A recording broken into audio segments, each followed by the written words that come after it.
Captain Jake Morrison stood on the bridge of the USS Defiance, watching the stars through the front window.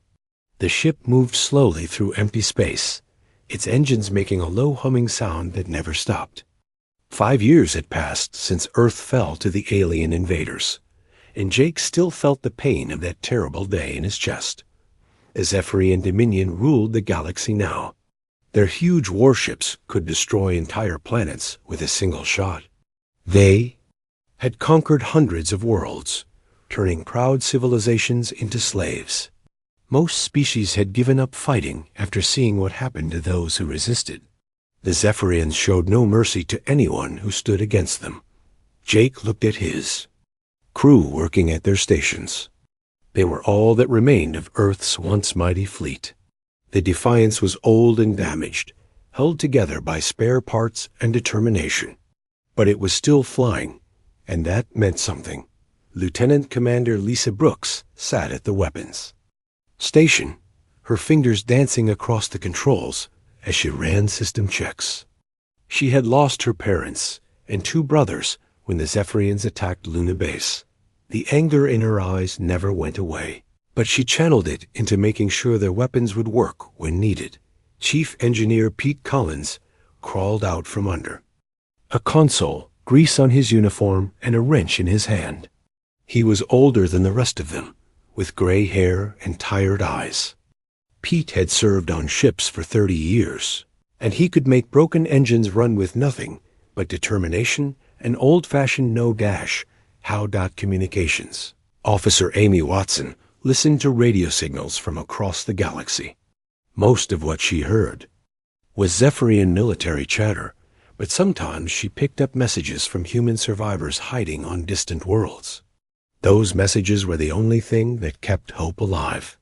"Captain," Amy said, her voice tight with worry, "I'm getting a transmission from Kepler Colony. It's urgent." Jake walked over to her station. Kepler Colony was one of the last free human settlements, hidden in a distant star system that the Zephyrians had not yet found. 2,000 people lived there, mostly families with children who had escaped Earth during the final evacuation. "Put it through," Jake said. The voice that came through the speakers was full of fear. "This is Governor Bill Carter at Kepler Colony. We need help. The Zephyrians have found us. Their ships are coming. We have maybe 2 days before they arrive." Jake felt his heart sink. The Zephyrians never left survivors when they found human colonies. They would kill everyone, including the children. "How many ships?" Jake asked. "Our long-range sensors show at least 20 warships, maybe more behind them. We don't have any defenses that can stop them. The Defiance is the only military ship close enough to help us." The bridge went quiet. Everyone knew what those numbers meant. The Defiance was tough, but it was still just 1 ship against 20 or more. The Zephyrian ships were bigger, faster, and had better weapons. It would be like fighting a pack of wolves with a stick. "We have to help them," Lisa said, her voice hard. "We can't let them die without trying." "It's suicide," Pete said quietly. 1 ship against 20? We wouldn't last 5 minutes. Amy looked up from her station. "There are children there, Pete. Hundreds of them." Jake understood the choice he faced. If they went to Kepler Colony, they would probably die. But if they didn't go, those 2,000 people would certainly die. The Defiance was humanity's last warship, and maybe they had a duty to use it to save lives, even if it meant the end. "Sir," Lisa said, "I know the odds are bad, but we've been running and hiding for 5 years. Maybe it's time to make a stand." Jake looked at each of his crew members. They were scared, but they were also determined. These people had lost everything to the Zephyrians. Their families, their homes, their world. All they had left was each other in this old ship. He thought about the children at Kepler Colony. Kids who had never seen Earth, who only knew stories about blue skies and green grass. They deserved a chance to live, to grow up, to have families of their own. Every human life was precious now that so few remained. "Pete," Jake said, "how are our engines?" The old engineer shrugged. "They'll hold together for a fight. Maybe two if we're lucky." "Lisa, what about weapons?" "Torpedo tubes are loaded. Laser cannons are charged. We've got those modified warheads you approved. They might punch through Zephyrian shields if we get close enough." Jake nodded. The modified warheads were Pete's idea. He had taken apart some alien technology they had salvaged and built new torpedo heads that exploded differently. They had never been tested in real combat, but they were better than nothing. "Amy, send a message to Kepler Colony. Tell them we're coming." Amy's fingers flew over her controls. "Message sent, Captain." Jake sat down in his command chair and stared at the stars ahead. The Defiance was old and outnumbered, but it was still a warship. It had been built to fight, and maybe it was time to remember that. "All hands, this is the captain," Jake said into the ship's communication system. "We're going to Kepler Colony to help our people. The odds are against us, but we faced bad odds before. We're going to show the Zephyrians that humans don't give up without a fight." The crew moved with new purpose. Engineers checked systems and loaded spare parts. Gunners cleaned weapons and prepared ammunition. Medical staff set up the emergency treatment areas. Everyone knew this might be their last battle, but they were ready. The Defiance turned toward Kepler Colony and increased speed. Its engines glowed brighter as Pete pushed them to their limits. The old ship shook a little, but it held together. It had been through worse as they flew through space. Jake thought about Earth. He remembered the blue oceans and white clouds, the cities, full of people living normal lives. All of that was gone now, destroyed by the Zephyrians. But the spirit of humanity lived on in ships like the Defiance and in colonies like Kepler. The Zephyrians thought they had won. They believed humans were weak and broken. They had conquered the galaxy through fear and overwhelming force. But they had never understood what made humans different from other species. Humans didn't know when to quit. They kept fighting even when fighting seemed impossible. Lisa checked her weapons one more time. Pete made final adjustments to the engines. Amy listened for any new messages from Kepler Colony. They were ready for battle. The Defiance raced through space toward what might be humanity's last stand. But Jake Morrison and his crew were not afraid. They had something worth fighting for, and sometimes that was enough to change everything. Behind them, the stars looked the same as always. Ahead, destiny waited among the worlds of the Kepler system. The galaxy had lived in fear of the Zephyrian dominion for too long. It was time for someone to fight back. The USS Defiance dropped out of faster-than-light travel at the edge of the Kepler system. What Jake Morrison saw through the front window made his blood run cold. Kepler Colony was under attack. Bright flashes of weapons fire lit up the space. Around the colony, Zephyrian ships moved like deadly sharks, their dark hulls cutting through space as they fired on anything that moved. The colony's small defensive stations were already burning wreckage floating in space. "Captain," Amy Watson called out, her voice shaking, "I'm picking up emergency signals from civilian ships trying to escape. The Zephyrians are hunting them down one by one." Jake watched in horror as a Zephyrian cruiser caught up with a small transport ship full of families. The alien warships. Main gun fired once, and the transport exploded in a ball of fire. There had been children on that ship. How many enemy ships? Jake asked, though he already knew the answer would be bad. Lisa Brooks looked up from her sensors. "I count 18. Zephyrian vessels, mostly cruisers and destroyers. They've got us outgunned 5-1. Pete Collins appeared on the bridge, wiping his hands on a dirty cloth. "Engines are running hot, but they'll give us everything we need. Those modified torpedoes are loaded and ready. Jake stared at the battle ahead. 18 ships against one. The smart thing would be to turn around and run. The Defiance could escape and live to fight another day.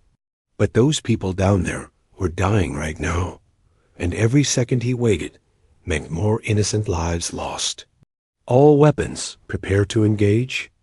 Jake ordered, "We're going in." The Defiance roared forward, its engines pushing the old ship faster than it had moved in years. Pete had somehow found extra power, and the ship responded like it was young again. The Zephyrians were so busy hunting down defenseless civilians that they didn't notice the human warship until it was too late. The Defiance's first torpedo spread, caught a destroyer by surprise, and Pete's modified warheads did something wonderful. Instead of just exploding against the enemy shields, they seemed to tear right through them. The Zephyrian destroyer broke apart in a shower of sparks and metal. Jake felt a moment of fierce joy. The aliens weren't invincible after all. "Direct hit," Lisa shouted. "The new warheads are working." But the other Zephyrian ships were turning to face them now. Suddenly, the space around the Defiance filled with enemy weapons fire. Green energy beams and silver missiles came from every direction. Evasive maneuvers. Jake called out.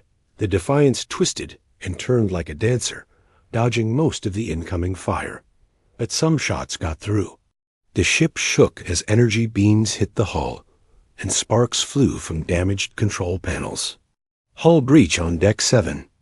Someone called out over the communication system. Jake ignored the damage reports. They had a job to do. "Target that cruiser on our left. Full torpedo spread." Lisa's fingers flew over her controls. 6 torpedoes launched from the Defiance, streaking toward a massive Zephyrian cruiser. The alien ship tried to dodge, but it was too big and slow. 4 torpedoes hit, and the cruiser's shields collapsed in brilliant flashes of light. The Defiance's LASER cannons joined the attack, pouring red beams of energy into the wounded cruiser. The alien ship's armor began to glow and melt under the assault. Secondary explosions rippled along its hull as systems failed, but the victory came at a cost. 2 Zephyrian destroyers had moved to flank the Defiance, and their combined fire was more than the human ship could avoid. Energy beams slammed into the engineering section, and Jake heard Pete's voice over the intercom. "We've lost main power. Switching to emergency systems." The lights on the bridge dimmed, and half the control panels went dark. A Defiance was hurt badly, but it was still fighting. "Amy, jam their communications," Jake ordered. "Don't let them call for help." Amy's fingers danced over her controls as she flooded the Zephyrian communication channels with static and false signals. The enemy ships suddenly seemed confused. Unable to coordinate their attacks properly, Lisa took advantage of the confusion. Her next torpedo spread caught 2 destroyers close together, and the modified warheads tore through both ships like they were made of paper. The explosions were so bright that the bridge windows automatically darkened to protect everyone's eyes. "That's 4 down," Lisa called out with grim satisfaction. But there were still 14 enemy ships left, and the Defiance was running out of torpedoes. Worse, the damage was getting serious. Jake could smell smoke in the air, and he heard the sound of emergency alarms throughout the ship. "Captain," Pete's voice came through the intercom, tight with strain. "The reactor's overloading. I'm trying to contain it, but I don't know how long I can hold it." Jake made a decision that would haunt him forever. "All civilian ships, this is the Defiance. Get out of here now while we keep the Zephyrians busy." He watched on the main screen as the surviving transport ships from Kepler Colony began to jump to faster-than-light speed. Men, women, and children who would live to see another day because his crew was willing to die for them. The battle continued to rage around them. The Defiance was like a wounded animal surrounded by hunters, striking out at anything that came close. Lisa's gunnery skills kept the enemy at bay, while Amy's electronic warfare made it hard for them to work together. But the end was coming. The Defiance shuddered under another barrage of enemy fire, and this time the damage was too much. The bridge filled with smoke, and Jake could hear the sound of the hull cracking under stress. "Pete, report!" Jake called out. There was no answer. Then Amy looked up from her station, tears in her eyes. "Captain, I'm not getting any response from engineering. The reactor containment field is failing." Jake understood. Pete Collins, the old engineer who had kept their ship running for 5 years, had given his life to save them all. He had stayed at his post to contain the reactor overload, buying them precious minutes to complete the evacuation. "All hands. Abandon engineering section," Jake ordered. "Seal the blast doors." The Defiance fought on with a dying heart. Its weapons were almost empty, its shields were gone, and its engines were failing. But it had accomplished something impossible. The civilian evacuation was complete, and 4 Zephyrian warships were nothing but floating debris dot as the remaining enemy ships closed in for the kill. Amy made a discovery that changed everything. "Captain, I'm picking up something from the wreckage of that first destroyer we hit. It looks like their communication array is still partially active. Can you access it?" Jake asked. Amy's fingers flew over her controls. "I'm trying to break their encryption." "Wait, I'm getting something. Captain, this is incredible. I'm seeing data about their entire fleet network. Ship positions, command codes, everything." Lisa looked up from her weapons station. "There's something else. I'm reading massive energy signatures from deeper in their space. It looks like they're hiding something big in their own system." Jake stared at the data flowing across Amy's screen. If this information was accurate, the Zephyrians had a weakness they didn't know about. All their ships were controlled from a single location, like a giant brain directing the entire fleet. "Download everything you can," Jake ordered. "We need to get this information to other human survivors." The Defiance limped away from the battle, its hull scarred and smoking. The Zephyrian ships let them go, probably thinking the battered human vessel was no longer a threat. They were wrong dot as they reached the edge of the system. Jake looked back at Kepler Colony one last time. The colony itself was destroyed, but its people were alive and free. Pete Collins had died to make that possible, and Jake swore his sacrifice would not be forgotten. "Amy, did you get all the data?" Jake asked. Amy nodded, her face pale but determined. "Every bit of it, Captain. If this information is accurate, we might have found a way to hurt them, really hurt them." Jake settled back in his command chair as the Defiance jumped to faster-than-light speed. They had won a battle, but the war was far from over. However, for the first time in 5 years, Jake Morrison believed that humanity might have a chance to win. The galaxy had lived in fear of the Zephyrian Dominion for too long, but now the aliens had something to fear as well. They had made the mistake of underestimating humanity's refusal to give up. That mistake might cost them everything. 3 weeks after the battle at Kepler Colony, Jake Morrison stood in the cargo bay of the USS Defiance, watching as aliens he had never seen before came aboard his ship. The word of humanity's victory had spread across the galaxy faster than anyone expected, and now representatives from dozens of oppressed worlds wanted to talk. The first to arrive was a tall, thin creature with blue skin and 4 arms. It spoke through a translation device that made its voice sound mechanical and strange. "I am Keth Prime of the Altarian Republic. We heard that humans defeated Zephyrian ships. We wish to know if this is true." Jake nodded. "It's true. We destroyed 4 of their warships and saved 2,000 civilians." The aliens' large eyes seemed to grow even larger. 4 warships? Impossible. No one has defeated Zephyrians in battle for over 200 years. But Jake had proof. Amy Watson had recorded the entire battle, and the footage showed Zephyrian ships exploding under the Defiance's modified torpedoes. The aliens watched in amazement as the human warship fought against impossible odds, and word spread from ship to ship, planet to planet.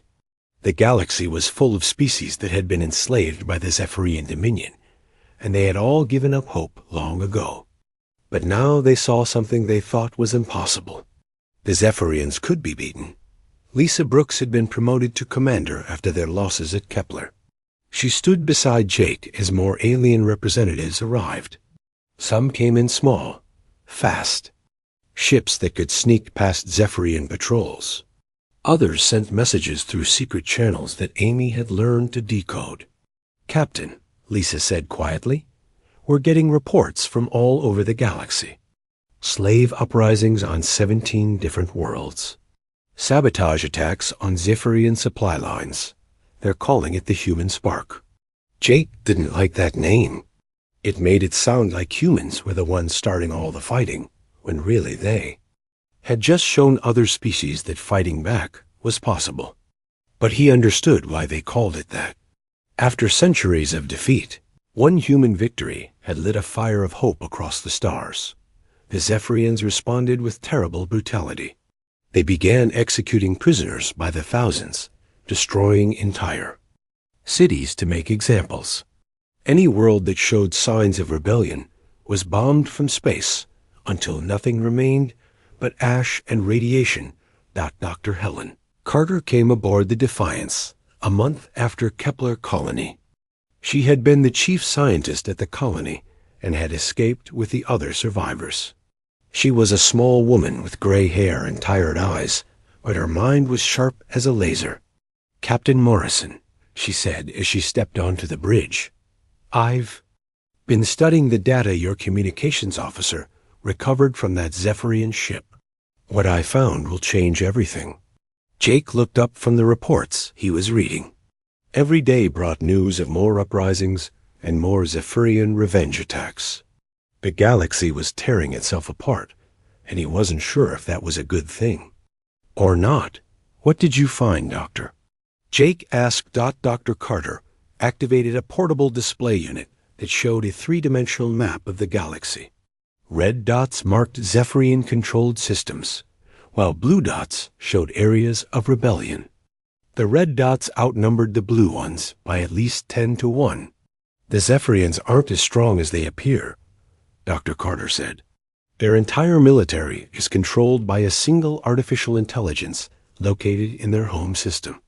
Every ship, every battle plan, every strategic decision comes from this central computer." Lisa leaned forward with interest. "Are you saying they're not actually thinking for themselves?" "Exactly. The Zephyrians are naturally a very organized species. They like order and following rules.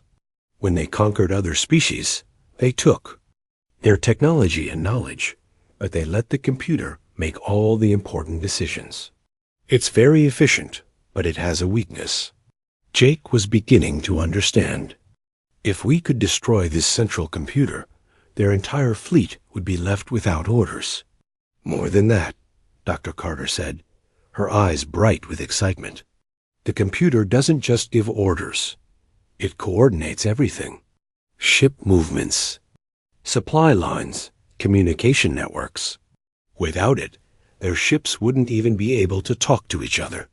Amy looked up from her station. "Captain, I'm getting another message from the Corvin system. They want to send a delegation to meet with you." The Corvins were a warrior species that had fought the Zephyrians longer than anyone else. They had been defeated eventually, but they had never really surrendered. Their planet was under constant guard because the Zephyrians knew the Corvins would rebel the moment they saw a chance. "Tell them to come," Jake said, "but warn them to be careful. The Zephyrians have tripled their patrols since Kepler." Over the next few weeks, the Defiance became the center of something Jake had never expected. Aliens from across the galaxy came to meet with the humans who had dared to fight back. They brought intelligence about Zephyrian forces, offers of support, and desperate pleas for help. The ship's crew had to learn how to communicate with dozens of different species. Some breathed different air, so they had to wear environment suits. Others communicated through colors or sounds that human ears couldn't normally hear. Amy worked day and night to set up translation systems and communication networks. Commander Brooks took charge of military planning. She worked with alien officers to coordinate attacks across multiple star systems. The plan was ambitious beyond belief. If they could time their attacks properly, rebels on hundreds of worlds would strike at the same moment, overwhelming the Zephyrians' ability to respond. But there was a problem. The alien species didn't trust each other. The Corvins thought the Altarians were cowards. The Altarians believed the crystalline Etherians were too strange to understand. The cybernetic Nexus Collective followed pure logic that often conflicted with the emotional decisions of other species. Jake found himself playing the role of peacekeeper between species that had been enemies for thousands of years. It was exhausting work, made worse by the constant reports of Zephyrian revenge attacks against civilian populations. "Captain," Lisa said one evening as Jake sat alone in his quarters, reading reports from rebel cells across the galaxy. "The aliens are starting to look to you as their leader. They want you to make the big decisions." Jake rubbed his tired eyes. "I'm just a starship captain, Lisa. I never wanted to lead a galactic revolution. But that's what's happening, whether you want it or not. The whole galaxy is watching us. Every decision we make affects millions of lives."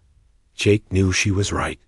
The Defiance had become a symbol of hope for oppressed species everywhere. But symbols were dangerous things. They could inspire people to great acts of courage, but they could also lead them to their deaths. Dr. Carter knocked on his door and entered without waiting for permission. She was carrying a data tablet and looked excited about something. "Captain, I've made a breakthrough," she said. "I know where the Zephyrian central computer is located. It's in the Omega sector, deep in their home territory. It's protected by their entire home fleet, but if we could get to it—" "How many ships are we talking about?"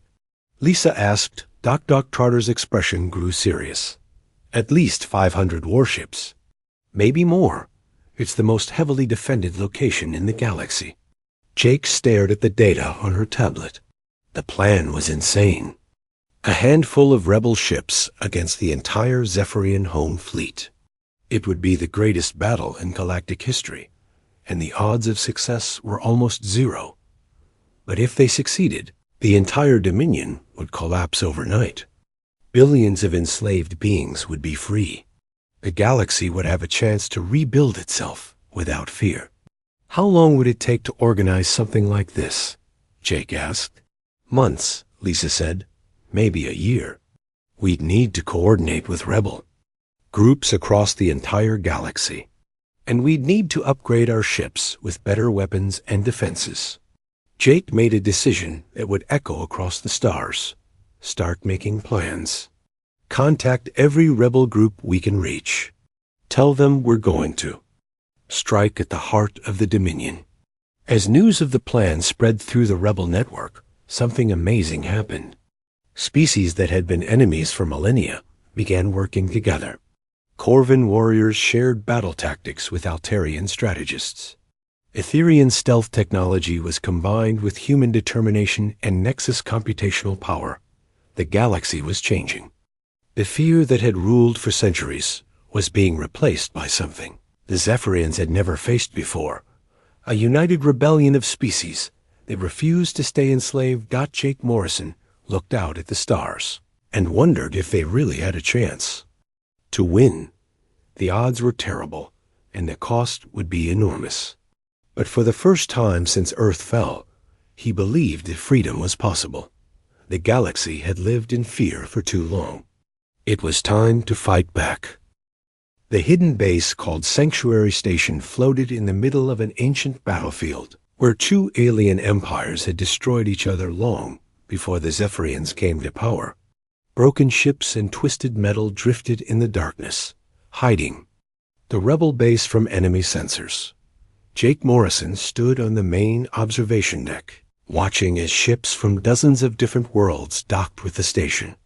Each vessel was different, built by species with their own ideas about how spacecraft should look and work.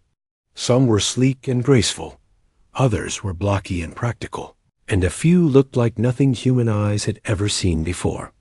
The station itself had been built from salvaged parts over many months. Corvin warriors had welded the frame together, while Altarian engineers installed the life support systems. Etherian technicians had added stealth generators to keep the base hidden, and the Nexus Collective had provided the computers needed to coordinate everything. "Captain," Commander Lisa Brooks said as she joined him at the window, "the last of the delegations arrived an hour ago. Representatives from 37 different species are here. They're all waiting for you to address them." Jake sighed. He still wasn't comfortable with the idea that all these aliens looked to him for leadership. He was just a human starship captain who had gotten lucky in one battle. But somehow, that one victory had made him the symbol of rebellion across the galaxy. "How are the preparations going?" Jake asked. "Better than expected," Lisa replied. Corvins have provided us with detailed intelligence about Zephyrian fleet movements. The Etherians are sharing their stealth technology with our engineers. Even the Nexus Collective has agreed to help with tactical calculations." That last part was important. The Nexus Collective was a group of beings who had replaced most of their organic bodies with computer parts. They thought in pure logic and mathematics, which made them very good at solving complex problems. They had calculated the odds of their mission succeeding, and the numbers were not encouraging. "What did the Nexus units say about our chances?" Jake asked, though he wasn't sure he wanted to know. Lisa's expression grew serious. 3%. Those are the odds of successfully reaching the Zephyrian home system and destroying their central computer. The odds of any of us surviving the mission are even lower. 3%. Jake had faced bad odds before, but never anything like this. Still, 3% was better than 0, and 0 was what their chances would be if they did nothing. Meeting Hall was filled with beings from across the galaxy.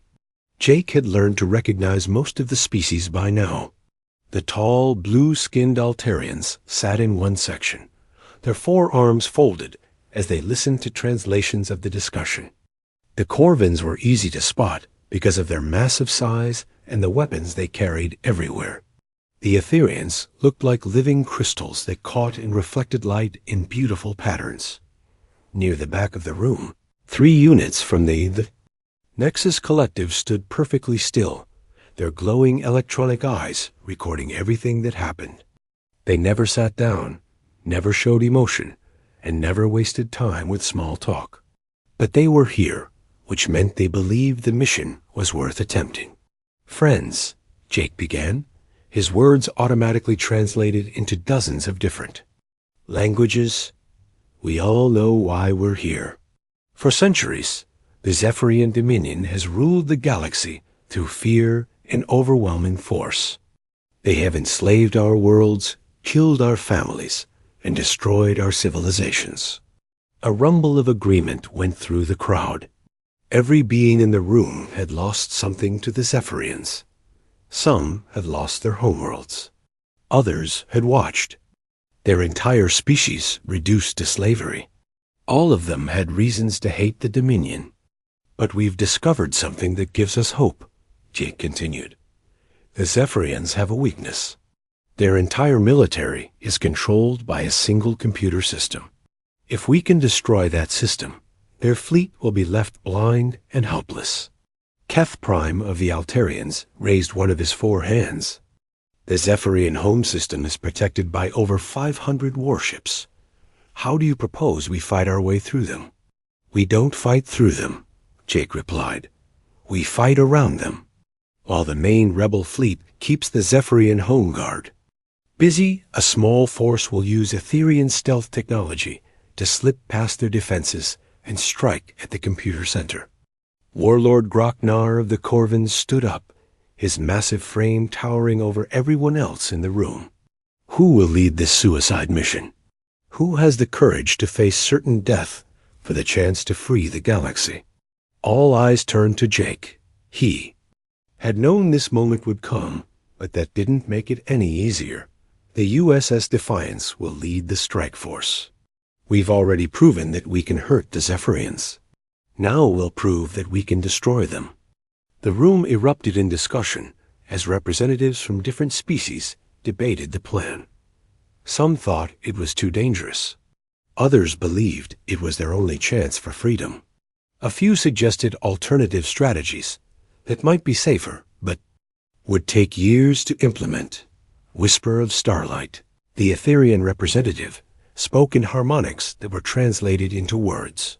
My people will provide stealth generators for the strike ships, but the technology is untested on such a large scale. We cannot guarantee it will work. Nexus Unit 7 stepped forward, its mechanical voice cutting through the noise of the debate. Statistical analysis indicates the plan has merit. Coordinated attacks across multiple systems will divide Zephyrian forces. The probability of success increases if timing is precise. Dr. Helen Carter, who had been working with alien scientists for months, activated a holographic display showing the galaxy. Red dots marked Zephyrian-controlled systems, while blue dots showed rebel strongholds. We've identified key targets across the galaxy, Dr. Carter explained. Supply depots, communication relays, and fleet bases. If we hit them all at the same time, the Zephyrians won't know where to send reinforcements. The plan was incredibly complex. It required perfect timing and coordination between species that had never worked together before. Any mistake could doom the entire operation. Chief Engineer Roy Parker had replaced Pete Collins after Kepler Colony. He was younger than Pete, but just as skilled with technology. He had been working with alien engineers to upgrade the Defiance with the best equipment each species could provide. Captain, Roy said during a break in the meeting, the ship modifications are almost complete. The Etherian stealth generators are installed, and the Corvin armor plating is being fitted to the hull. The Nexus Collective provided new targeting computers that should improve our accuracy by 40%. Jake nodded. The Defiance was no longer purely human. It had become something new, a hybrid ship that represented the best technology from dozens of worlds. It was a symbol of what could be accomplished when different species worked together, but not everyone was happy with the alliance. Some species had old grudges against others. The Corvins and Altarians had fought wars in the past. The Etherians found it difficult to communicate with beings who didn't think in harmonic patterns. The Nexus Collective's purely logical approach often clashed with the emotional responses of organic species. Captain, Lisa said privately, after another difficult negotiation session, I'm not sure this alliance will hold together. There's too much mistrust between the different species. Jake understood her concern. He had seen the tension in the meeting. Rooms, the suspicious looks, and whispered conversations. These species had been enemies for thousands of years in some cases. It would take more than a common enemy to make them truly trust each other. But then something happened that changed everything. The Zephyrians discovered the location of Sanctuary Station. Amy, Watson's voice echoed through the station's communication system. All ships, this is urgent. Long-range sensors are detecting a massive Zephyrian fleet approaching our position. Estimated arrival time is 6 hours. The station erupted into controlled chaos as representatives rushed to their ships and crews prepared for emergency departure. But Jake was surprised to see that nobody panicked. Instead, the different species began helping each other evacuate. Corvin warriors carried injured Altarians to medical ships. Etherian technicians shared their stealth technology to help slower vessels escape detection. Nexus units calculated Optimal escape routes for everyone, not just their own people. Captain, Warlord Groknar said as he approached Jake on the docking platform.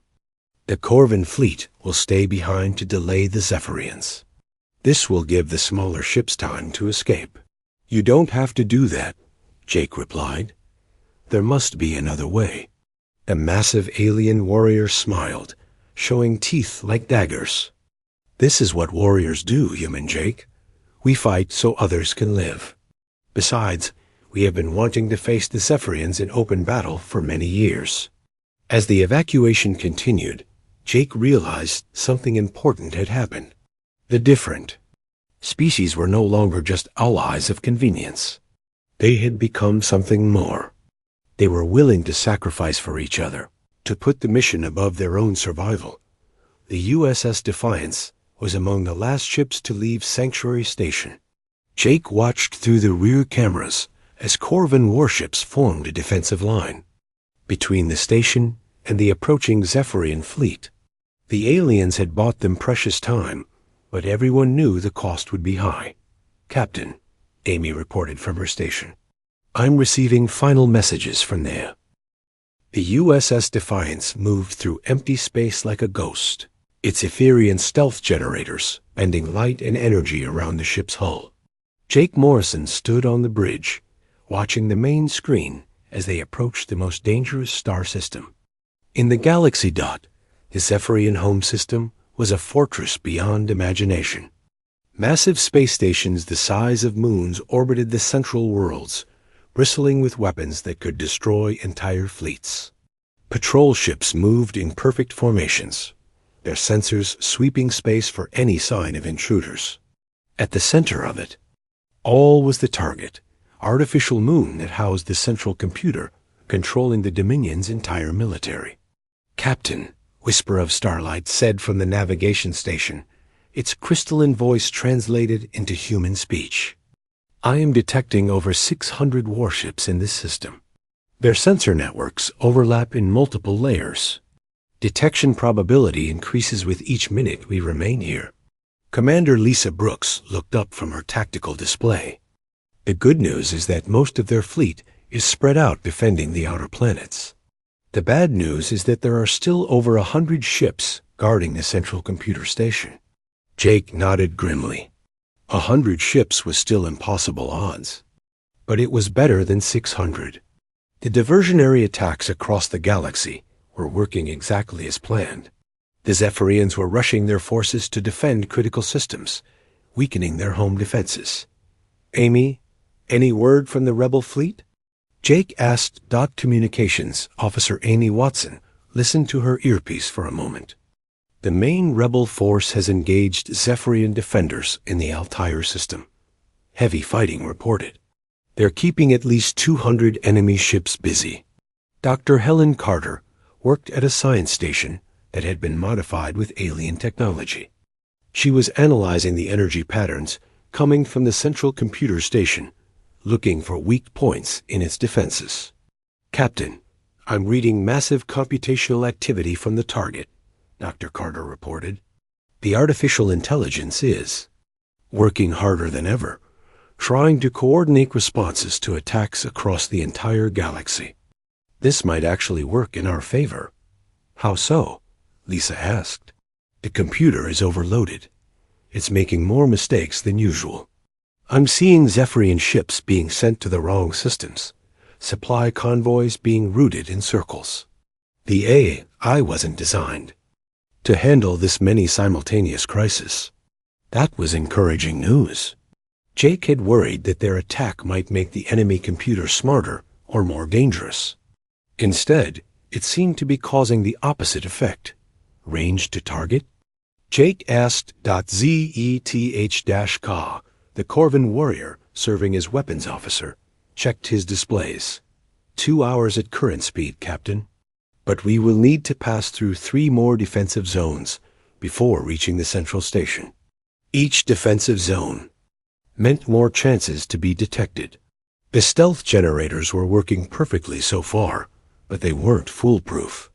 Any mistake, any equipment failure, any lucky sensor sweep could expose them to the full fury of the Zephyrian home fleet. Captain. Nexus Unit 12 spoke from the computer station, its mechanical voice emotionless as always. I have completed analysis of Zephyrian defensive patterns. Recommendation. We should alter course to approach the target from the system's southern hemisphere. Defensive coverage is 12% lighter in that region. Jake considered this suggestion. The Nexus units were rarely wrong about tactical calculations, but taking a longer route meant more time in enemy space. More time for something to go wrong. Do it, Jake decided. Plot the new course. The Defiance changed direction slightly, following a path that took them around the edge of the system. The journey was nerve-wracking. Every few minutes, Zephyrian patrol ships passed close enough to touch. The alien crews had no idea that a human warship was gliding silently past them, invisible to their sensors. Captain, Amy whispered, even though there was no logical reason to keep quiet. I'm intercepting Zephyrian communications. They're starting to realize that the attacks across the galaxy are coordinated. They're trying to recall ships from the outer systems. That was bad news. If the Zephyrians brought their scattered fleets home, the Defiance would be trapped in a system full of angry enemies with no way to escape. How long before their reinforcements arrive? Jake asked Dr. Carter, did quick calculations on her computer. At least 4 hours for the nearest fleets. 8 hours for the main battle groups. 4 hours. They had 4 hours to reach the target, destroy it, and get out of the system before hundreds of additional warships arrived to hunt them down. Increase speed, Jake ordered. Maximum stealth velocity. The ship accelerated as much as the stealth generators would allow.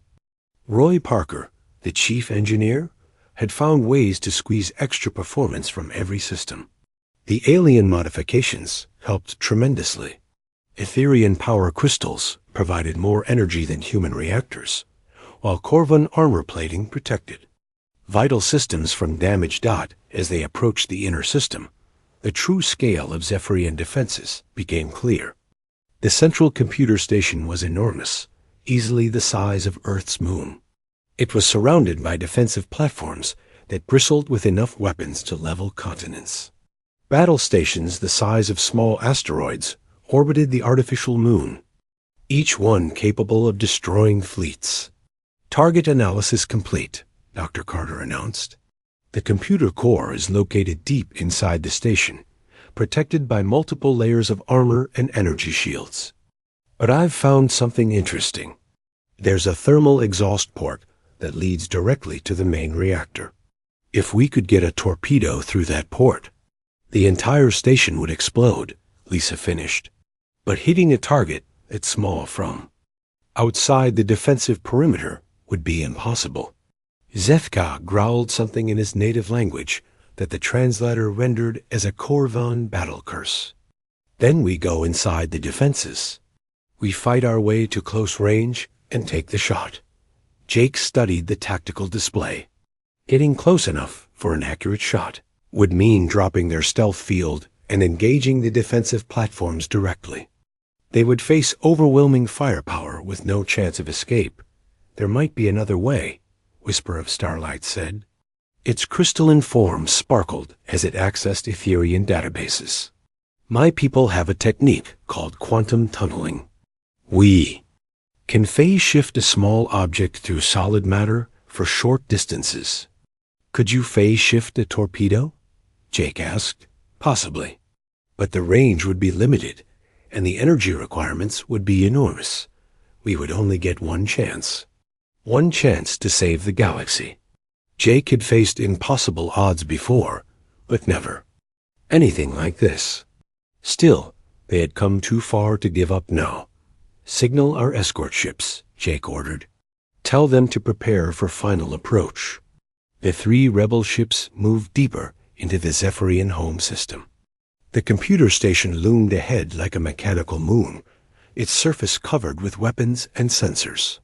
Defensive platforms moved in slow orbits, their guns tracking empty space as they searched for threats. Range 5,000 kilometers. Zethka reported, still within stealth field coverage. 4,000 kilometers. Defensive platforms are increasing scan intensity. 3,000 kilometers. Captain, I'm detecting active targeting sensors. They're searching for us. Jake gripped his command chair. They were walking a tightrope over an abyss.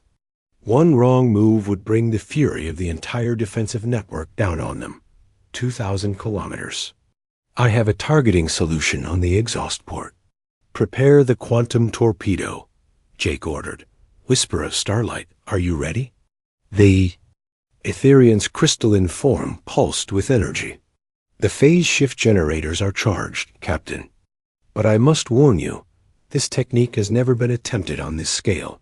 The probability of success is uncertain. Uncertain was better than impossible. Jake looked around the bridge at his extraordinary crew. Humans, Corvins, Ethereans, and Nexus units working together as one team. They represented everything the galaxy could become if it were free. Fire when ready, Jake said. The modified torpedo launched from the Defiance's tubes, its warhead containing the most destructive explosive the rebels could create. As it flew toward the computer station, Whisper of Starlight focused its energy into the phase shift generators. The torpedo suddenly became translucent, ghost-like. It passed through the station's outer armor as if it weren't there, phasing through layer after layer of defenses. But the energy drain was enormous. Lights dimmed throughout the ship as power flowed into the Etherean systems. Phase shift failing, Whisper of Starlight announced, its voice strained with effort. I cannot maintain it much longer. The torpedo reappeared just as it reached the thermal exhaust port. It was a perfect shot, flying straight into the narrow opening that led to the reactor core. For a moment, nothing happened. Then the computer station exploded. The blast was visible from across the star system. The artificial moon simply vanished in a ball of pure energy that expanded outward like a newborn star. The shock waves struck the Defiance a few seconds later, shaking the ship but not seriously damaging it. Target destroyed. Lisa shouted over the noise of alarms and celebrations. But Jake was watching the tactical display, and what he saw there was amazing. All across the system, Zephyrian ships were suddenly flying in random directions. Some had stopped moving entirely. Others were firing their weapons at empty space. The central computer that had controlled their every move was gone, and they didn't know what to do. Amy